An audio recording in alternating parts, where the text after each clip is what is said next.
A small-town community of completely broke agricultural workers managed to amass a collective fortune of hundreds of millions of dollars in a single company's stock through an incredibly counterintuitive strategy. At the center of this was a simple local man who served people struggling to afford their next meal, entirely ignored by Wall Street elites. He aggressively pushed them to scrape together their last pennies to buy shares in a beverage company, insisting they hold onto the paper no matter how bad the economy got. It sounds like a recipe for total financial ruin, yet it created the highest concentration of millionaires imaginable, leaving behind a trail of bizarre mysteries about how it actually happened. Specifically, we need to solve 3 logical paradoxes. First, how exactly did this one man convince an entire town of failing farmers to risk everything they had on a single company's stock during the worst market downturn in history? Second, how did his refusal to obey a direct order from the president and a bizarre typo on a federal arrest warrant end up saving the town's entire fortune? And finally, if this city became the richest per capita in America, holding hundreds of millions in stock, why do visitors today describe it as impoverished and stuck in time? Where did all that money go? If you value financial intelligence, please leave a like. This is a fully documented true story, but remember, I am not a financial advisor. In the dust-covered town of Quincy, Florida, the Great Depression was not a distant headline. It was a daily, suffocating reality. Before the 1920s, Quincy had a hyper-specific local economy built almost entirely around shade tobacco, a premium crop used to wrap high-end cigars. There was decent money flowing through the streets, but it was fragile. When agricultural blights hit the crops and the subsequent nationwide market collapse destroyed the demand for luxury cigars, the entire region faced complete economic devastation. The soil was essentially ruined, bank accounts were drained dry, and the air was thick with the threat of total insolvency. Families were losing generational farms. Yet the president of the Quincy State Bank, a man named Mark Welch Munroe, known locally as Pat Munroe, started noticing a very strange behavioral pattern from his office window. He observed a paradox playing out on the dusty sidewalks every single afternoon. His neighbors, men who were facing extreme financial hardship, men who legitimately did not know how they were going to pay for their next bag of flour or feed their children, would somehow manage to find a single solitary nickel. They would scrape together that last 5-cent coin to buy one specific item, a cold bottle of Coca-Cola. To Munroe, this was not just a passing habit or a sugar craving, it was a massive, flashing neon sign. Honestly, looking at this situation now makes me question my entire life. I look at my bank account and cry, but these guys looked at a soda bottle and got rich. It makes you reconsider your daily habits. This is why I drink water. Wait, no, I should buy soda stocks. Munroe realized that if a product maintains its demand while the entire world is literally falling apart, the company producing it must be virtually bulletproof. He was watching the physical manifestation of an economic moat. I like to picture this concept visually. An economic moat is a toll booth on the only bridge to get out of the city. No matter how terrible the economy gets, no matter how broke the citizens are, everyone still has to pay the nickel to cross that bridge. Coca-Cola was that toll booth. The brand loyalty was so deep and the product so cheap that it defied the absolute worst financial panic in American history. Munroe was not just guessing, he had a severe informational advantage. He was a personal acquaintance of W.C. Bradley, who became the chairman of the Coca-Cola board right after the company was acquired by a consortium in 1919. The company launched its initial public offering that same year at $40 a share. However, shortly after that IPO, the corporate board made a massive strategic error by stockpiling sugar just before commodity prices completely collapsed after the First World War. The panic on Wall Street was immediate and ruthless. The stock price plummeted by over 50%, crashing down to a terrifying $19 a share. For the vast majority of traders, this looked like a sinking ship. For Pat Munroe, it was the greatest value investing opportunity of the century. To fully grasp this, you have to understand the core philosophy. Value investing is buying the ugliest house on the richest street in town. Munroe saw that the house looked terrible at $19 because of the sugar mistake, but the street, which was the underlying brand loyalty and cash reserves, was absolutely pristine. When he calculated the market cap at that depressed price, he realized the entire company was being valued for less than the cash it held in its own bank accounts. He knew exactly what he had to do. He went all in. But he didn't just quietly buy shares for his own portfolio, he weaponized the opportunity. To put this aggressive move in perspective, buying the dip is like running into a burning building with a shopping cart because the TVs are on sale. While everyone else was fleeing from the stock market in absolute terror, Munroe was sprinting toward the flames, grabbing every single share of Coca-Cola he could physically get his hands on. Then he took it a step further. He began forcefully evangelizing the stock to every single person who walked through the doors of the Quincy State Bank, and he did not take no as an answer. Instead, he would counteroffer a $4,000 loan, but with a strict, non-negotiable condition. The farmer had to use half of that money, $2,000, to immediately buy shares of Coca-Cola. Picture this scenario for a second from the perspective of a starving farmer in 1920. Imagine your banker forcing you to buy soda stocks instead of seeds. I would have been absolutely furious. It sounds like an act of madness, or worse, a banker preying on the desperate. But Munroe genuinely believed he was throwing them a life preserver. He was forcing them to trade their highly volatile, weather-dependent farming risk for the stability of a global beverage empire. He recognized that in an era where regional banks were collapsing by the thousands, paper money was losing its trust. He viewed these shares as the ultimate blue-chip stocks. In a chaotic financial sea, blue-chip stocks are the heavy dreadnought battleships in an ocean of paper boats. While local businesses were sinking all around them, Munroe anchored the entire town's future to the hull of an unsinkable corporate giant. Once the shares were purchased, he enacted the second phase of his aggressive strategy, the mandatory hold. There were no digital brokerage apps back then. These were physical, heavy paper certificates. Munroe would often take these certificates and physically lock them inside the Quincy State Bank's massive steel vault. He told the farmers to go back to work and completely forget about the fluctuating daily prices. He was protecting them from their own fear, preventing them from selling the moment the market dipped again. Let us be completely honest about modern investing psychology compared to what happened in Quincy. I check my portfolio 40 times a day. These guys literally locked it in a vault and forgot about it for decades. It is a level of discipline that seems almost alien today. Thinking about the sheer luck of being born in that specific county with that specific crazy banker makes me incredibly jealous. My ancestors clearly chose the wrong town to live in during the 1920s. By forcing the town to hoard these shares, Munroe was inadvertently shielding them from the greatest silent wealth destroyer in history. Inflation is an invisible thief that steals a slice of your sandwich every year. Cash sitting under a mattress loses its purchasing power, but those locked-away shares represented ownership in a growing company that could simply raise the price of its syrup to match inflation. The residents of Quincy had no idea, but their desperate gamble on a $19 stock was about to become a generational shield, setting the stage for a dramatic showdown with the President of the United States. The strategy Pat Munroe deployed in the dusty offices of the Quincy State Bank was nothing short of financial authoritarianism. By modern standards, his behavior was entirely unethical and highly controversial.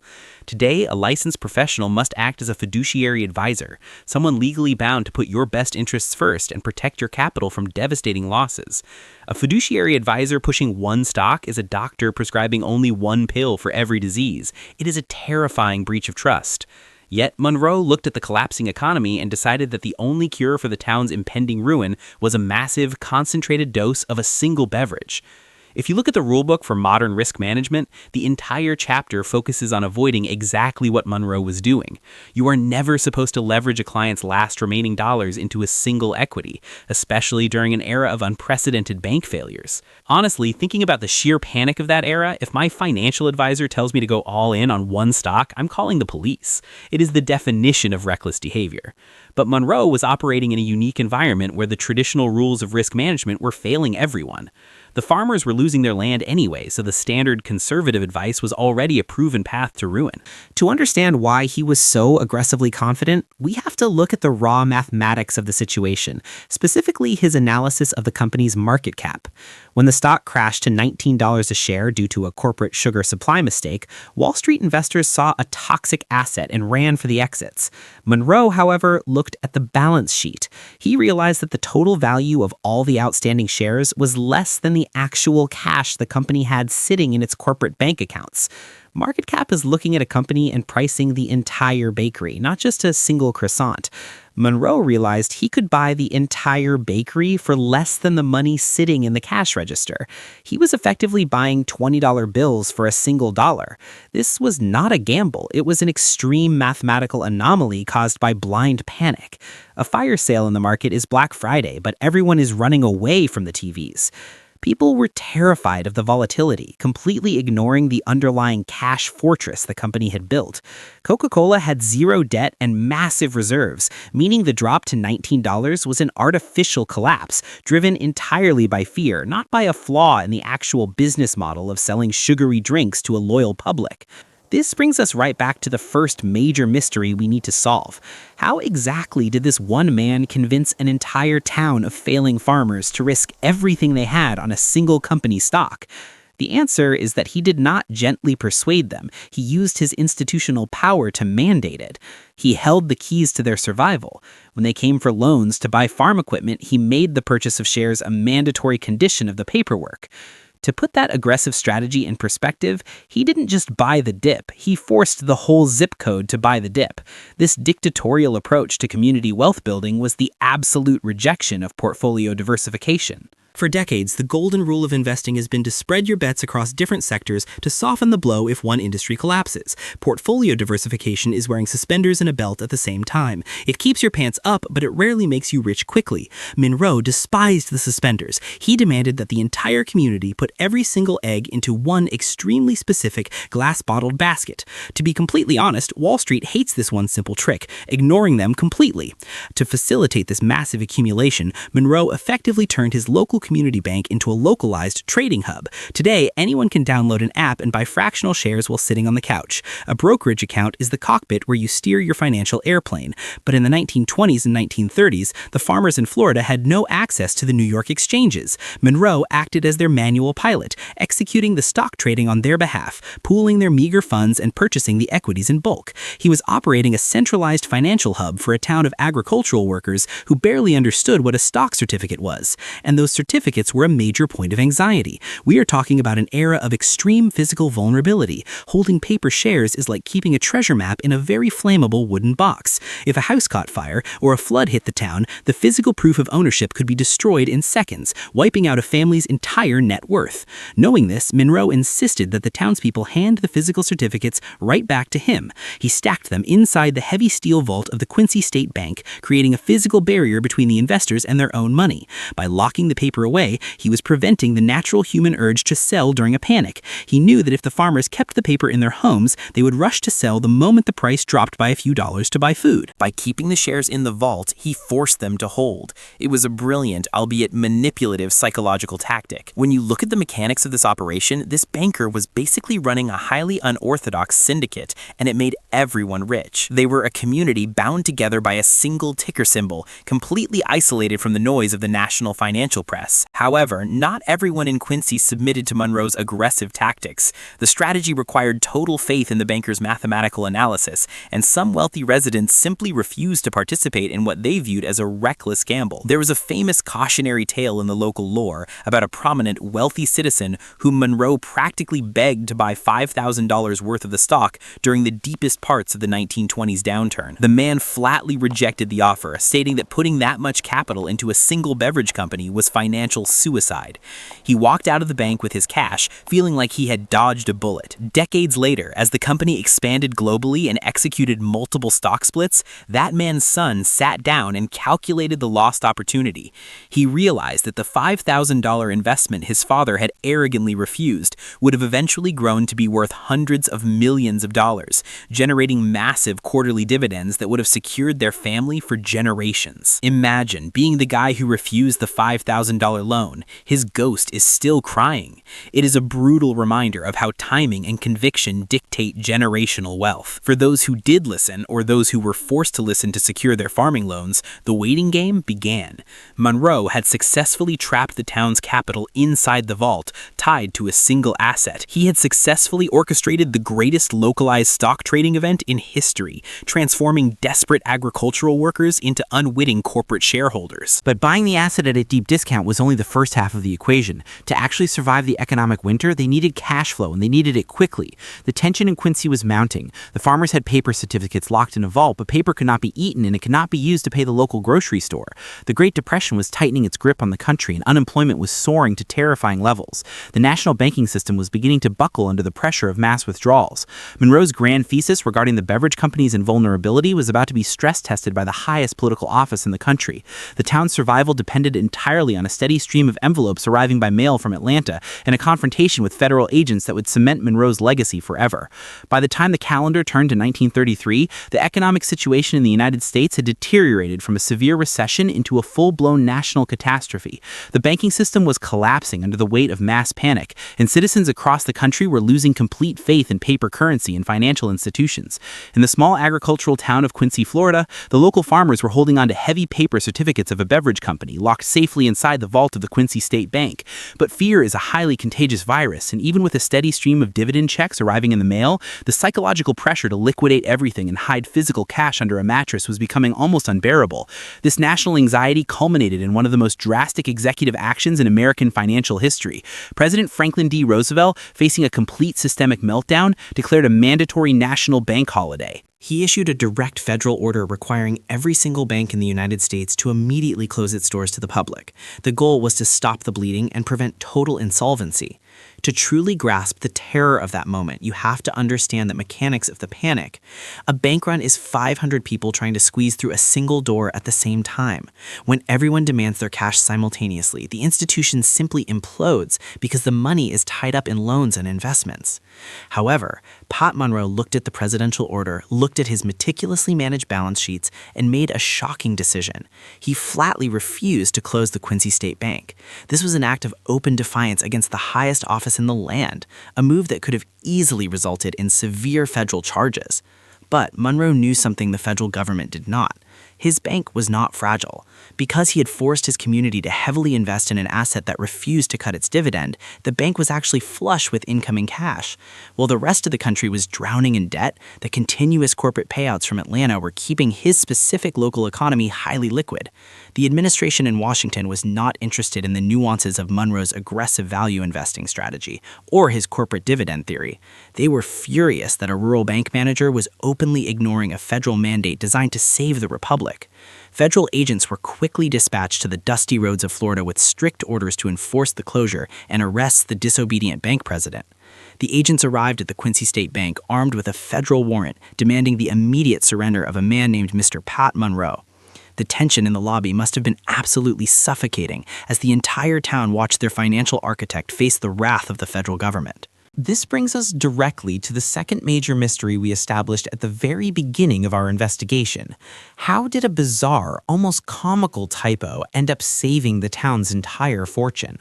When the federal agents presented the arrest warrant, local attorneys quickly reviewed the document and pointed out a massive administrative flaw. The federal government had drafted the legal paperwork for Pat Munroe, the colloquial nickname used by everyone in the county, but his actual legal birth name was Mark Welch Munroe. Because the name on the federal warrant did not legally exist, the document was entirely invalid. The federal agents, completely frustrated by a local technicality, were forced to leave the premises empty-handed to sort out the paperwork. Let us be entirely honest about the sheer absurdity of this historical moment. The typo saving him from the FBI is the most Florida thing I have ever heard. It is a brilliant stroke of dumb luck that prevented a massive federal prosecution.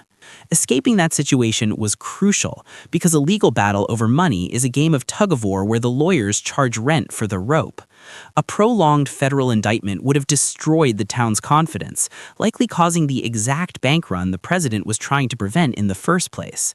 But the departure of the federal agents did not instantly cure the anxiety of the local farmers. The townspeople were still terrified, knowing that banks were permanently locking their doors in neighboring counties. Munroe knew that surviving the federal warrant was only half the battle. He now had to visually prove to his depositors that their money was safe and that his aggressive strategy of hoarding corporate shares was working. He needed a theatrical display of absolute financial dominance. So he went into the massive steel vault, pulled out huge, heavy stacks of physical cash, and piled them high, directly in the front window of the Quincy State Bank for everyone on the street to see. To put this incredible public relations move in perspective, stacking physical cash in the window to stop a bank run is insane cowboy energy. It was the ultimate visual confirmation of extreme solvency. He was not just telling the panicked farmers that their money was secure, he was physically showing them the liquidity. When the desperate agricultural workers saw the massive piles of currency sitting casually behind the glass, their panic immediately evaporated. If the bank had that much cash just sitting in the window, there was clearly no need to rush inside and withdraw their meager savings. The theatrical display worked perfectly, cementing an unbreakable bond of trust between the banker and his community. This specific event forged a psychological resilience in the town that would define their wealth for the next 80 years. Because Munroe had protected them from the Depression, from the federal government, and from their own fear, they pledged absolute loyalty to his financial strategy. He demanded that they never sell their shares, and they obeyed. He effectively created the original diamond hands. For those unfamiliar with the terminology, diamond hands means holding on to a burning piece of coal until the pressure turns it into a gem. It is the ability to endure terrifying market volatility without hitting the sell button, and the residents of Quincy mastered it perfectly. Looking back at the historical timeline, the guy had diamond hands before diamonds were heavily marketed. He forced an entire zip code to adopt a rigid holding strategy during a decade when the stock market was considered a radioactive wasteland. Modern retail investors love to talk about holding through volatility, but most people panic at the first sign of a red candle on their trading app. The farmers in Florida held their paper certificates through world wars, political assassinations, and global recessions. Honestly, this is the only time just hodl bro actually worked out historically. The strategy was so brutally simple that it borders on the absurd. While sophisticated Wall Street traders were facing total financial ruin and liquidating massive industrial conglomerates for pennies on the dollar, a group of uneducated agricultural workers simply collected corporate checks and drank cold beverages. When you really break down the mechanics of their survival, they survived the Great Depression by drinking soda and holding paper. Legend. They did not invent a new technology. They did not discover oil under their tobacco fields. They simply recognized an unshakable consumer habit and anchored their entire net worth to it. Once the panic of the 1930s finally subsided and the national economy began to slowly recover, the true mathematical power of Munroe's strategy was unleashed. As the beverage company expanded its operations across the globe, launching new factories and dominating international markets, the value of those original $19 shares began to climb exponentially. This is where the magic of compound interest takes total control of the narrative. Picture this scenario clearly. Compound interest is like rolling a tiny snowball down Mount Everest. At the bottom, it destroys a village. Munroe packed a very small snowball in 1919, and by the post-war era, it had become a financial avalanche. To make the shares more accessible to new investors as the price skyrocketed, the corporate board began executing multiple financial maneuvers. Over the decades, the company authorized 11 separate stock splits. To understand how this multiplies wealth without adding new capital, think of it this way. A stock split is like cutting a large pizza into 8 slices instead of 4. You don't have more food, just more pieces. However, as the company continued to grow, the market eventually priced each of those new, smaller slices at the value of the original large pizza. A single share purchased during the darkest days of the panic eventually multiplied into over 9,000 individual shares. This mechanical division of assets, combined with the relentless, uninterrupted quarterly dividend payouts, created a compounding machine of unimaginable scale. The wealth was no longer just a defensive shield against poverty. It was becoming an aggressive, sprawling empire of passive cash flow. But as Munroe looked at the massive fortunes accumulating in the accounts of his neighbors, he realized a new, much more dangerous threat was emerging. It was not the stock market or the federal government that threatened to destroy the town's newly acquired wealth. It was human nature and the inevitable passage of time. He needed a way to control the money from beyond the grave. The post-World War II era transformed Pat Munroe's aggressive survival tactic into an unstoppable wealth-generating machine. The beverage company did not just survive the Great Depression, it expanded globally, opening bottling plants across multiple continents and securing its position as an international corporate titan. As the company grew, the stock price skyrocketed, and the physical paper certificates locked inside the steel vault of the Quincy State Bank became unimaginably valuable.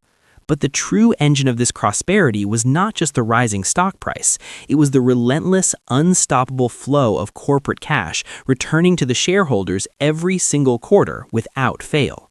To understand how this changed the daily lives of these agricultural workers, you have to look at the mechanics of their income. Passive income is having a robot do your 9 to 5 job while you sleep. The residents of Quincy had acquired a corporate robot that worked tirelessly across the globe, selling sugary drinks and sending the profits directly back to their dusty rural mailboxes.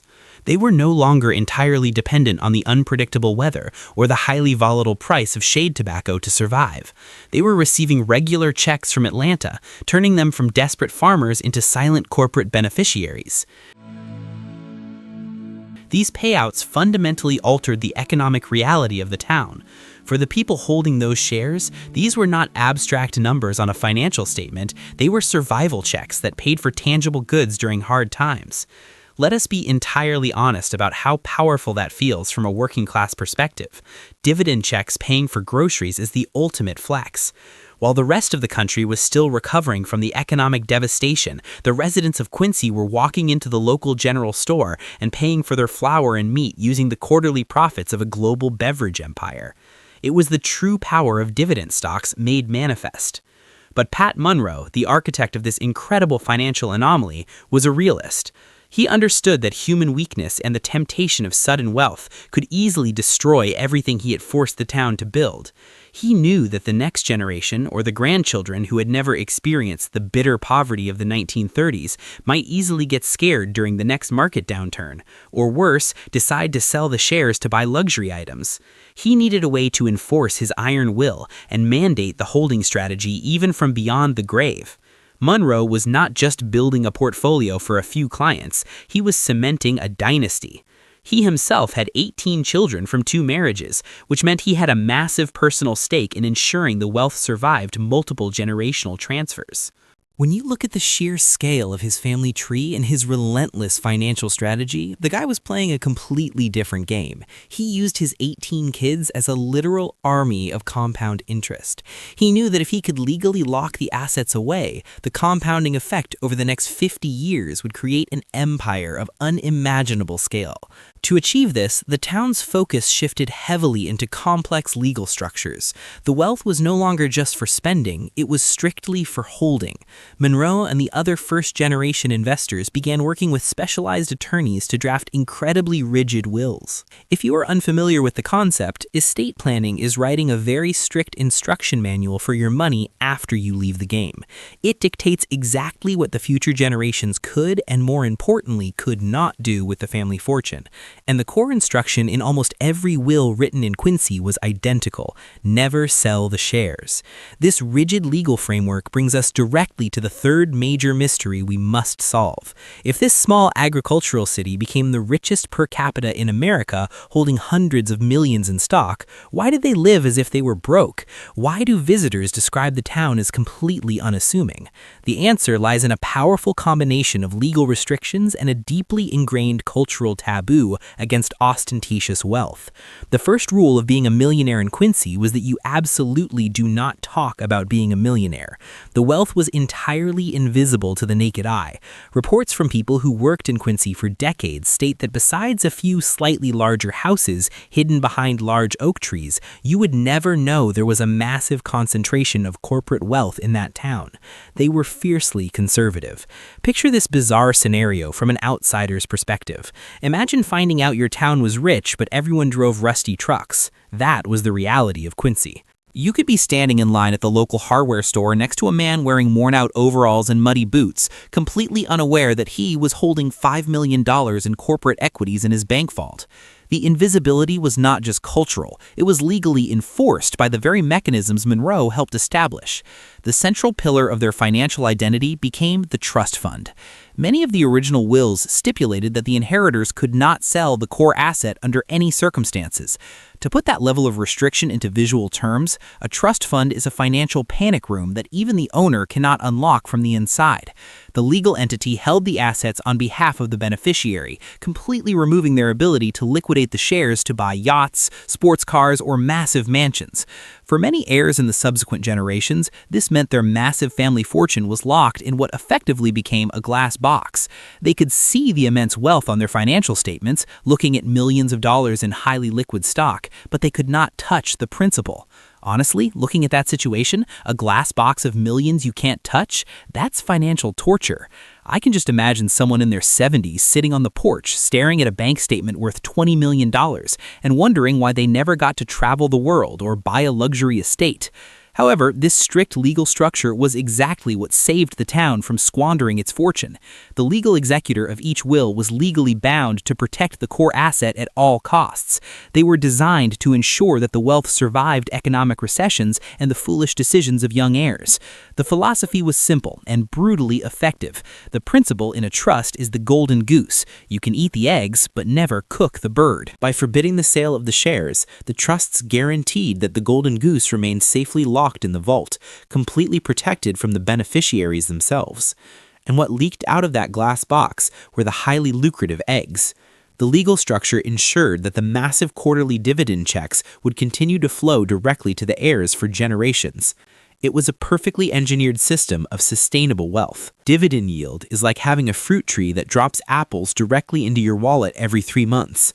They planted the tree by buying the severely depressed stock in the 1920s, and instead of cutting it down to sell the lumber, the entire town simply lived off the massive harvest of fruit that appeared every single quarter. By the mid-1990s, the concentration of wealth was absolutely staggering. It was estimated that the residents of this tiny town of fewer than 8,000 people collectively held around $375 million in corporate stock. There were at least 67 identified millionaires, though the true number was likely much higher due to the extreme secrecy. When you hear numbers like that attached to a single asset, it is hard not to feel a deep sense of envy. I wish my trust fund was just 10,000 shares of Coke. Oh wait, I don't have one. It is a level of passive wealth that most people cannot even begin to comprehend. In Quincy, your net worth was not measured in acres of land, the size of your house, or the cash in your checking account. The local scoreboard was entirely invisible, based solely on how many shares your ancestors had locked away in their trusts. The concentration of voting power was so dense that corporate executives would reportedly travel directly from Atlanta to this dusty Florida town just to secure proxy votes for shareholder meetings. The invisible dynasty had survived the Great Depression and thrived in the post-war boom. But the legal funds were never designed to last until the end of time, and the mechanisms that forced the massive accumulation were about to collide with the crushing reality of modern taxation. For decades, the system seemed utterly invincible. In the 1970s, when the shade tobacco industry completely collapsed for a second time, the town should have been wiped off the map, but the beneficiaries stepped in, using their tax-efficient philanthropic donations funded by their massive dividends to keep the local economy afloat. The wealth was so vast and the corporate payouts so consistent that it felt infinite. However, the legal trusts established by Pat Munroe and his contemporaries were never designed to last until the end of time. They had rigid expiration dates baked into their core legal architecture. Most of these legal entities were structured as generation-skipping trusts. The goal was to bypass the immediate children to avoid multiple rounds of estate taxation, eventually vesting fully in the grandchildren or great-grandchildren. By the late 1990s and early 2000s, the clocks on these legal mechanisms finally ran out.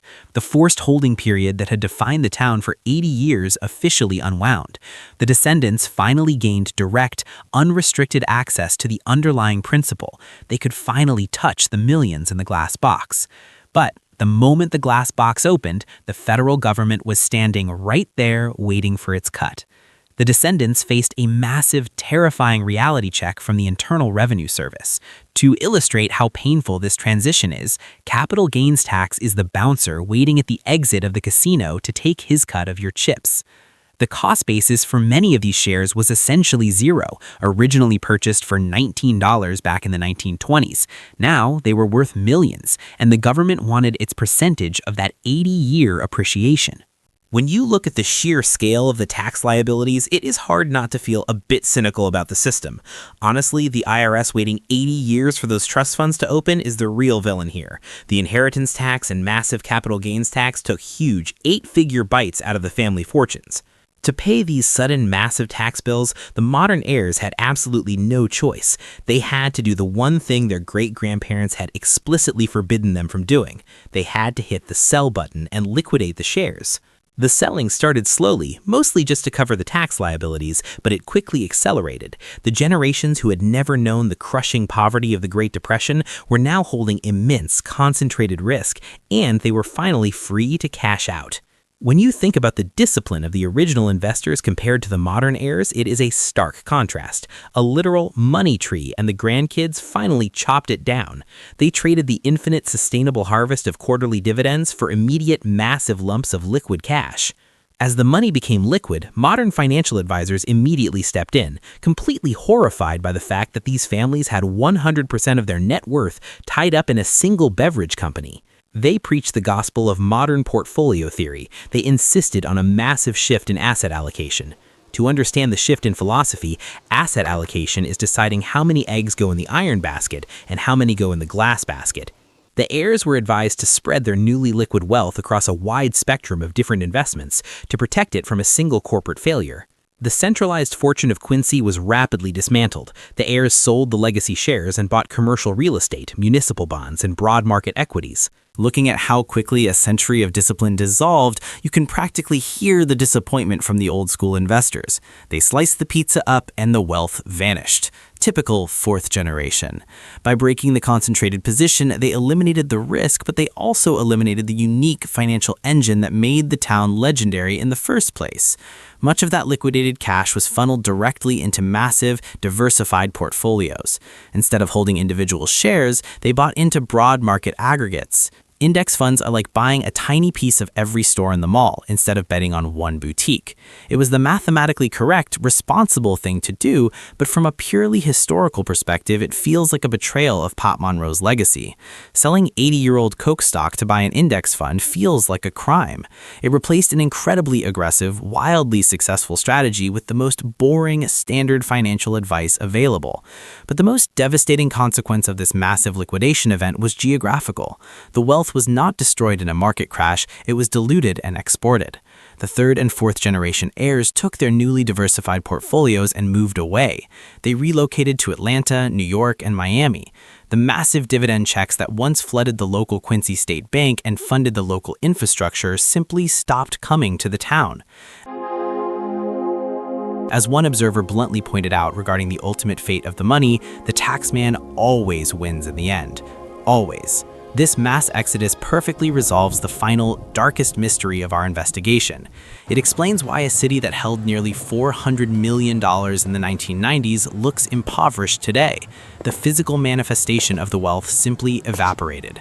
The iconic Quincy State Bank was acquired and absorbed by a larger financial institution, its name erased from the building. The grand houses still stand, but the economic engine that maintained them is gone. The town is stuck in time, facing severe economic hardship once again, its legendary status now firmly relegated to the history books. The story of Quincy has effectively become a bear market for the very idea of generational wealth. It proves that no fortune is permanent if the underlying rules change. I think of a bear market as the forest fire that burns the dead woods so the strong trees can grow. The concentrated wealth in Quincy became overgrown and unsustainable for the modern era, and the market, through taxes, time, and diversification, brutally pruned it back to reality. The money returned to the broader financial ecosystem, leaving the small Florida town exactly as it was before Pat Munroe looked out his window. So what is the ultimate lesson of Quincy? It is absolutely not a recommendation to put all of your money into a single stock and hold it forever. The true lesson is recognizing the immense danger of survivorship bias. We tell this incredible story today precisely because it is the one time in history it actually worked. Survivorship bias is interviewing the lottery winner and assuming buying tickets is a valid career path. We celebrate the wild success of Quincy, but we completely ignore the thousands of other towns that made similar aggressive bets and were wiped off the map. We do not know the names of the towns that went all in on local textile mills, forgotten automobile manufacturers, or failed railroad companies. Those towns lost everything, and their stories were erased by bankruptcy. Quincy is the ultimate financial anomaly. It is the lottery ticket that hit the jackpot during the worst economic disaster of the 20th century. Pat Munroe's aggressive value investing plan was an insane gamble that never should have worked on a community-wide scale, but it did, right up until the inevitable moment it finally didn't. What is the craziest detail of this story to you? The typo on the federal arrest warrant or the forced $4,000 loan to buy stock? Leave a comment below. And while you're doing that, watch our next investigation into accidental fortunes right here on this channel. Don't forget to like this video and subscribe so you don't miss the next story.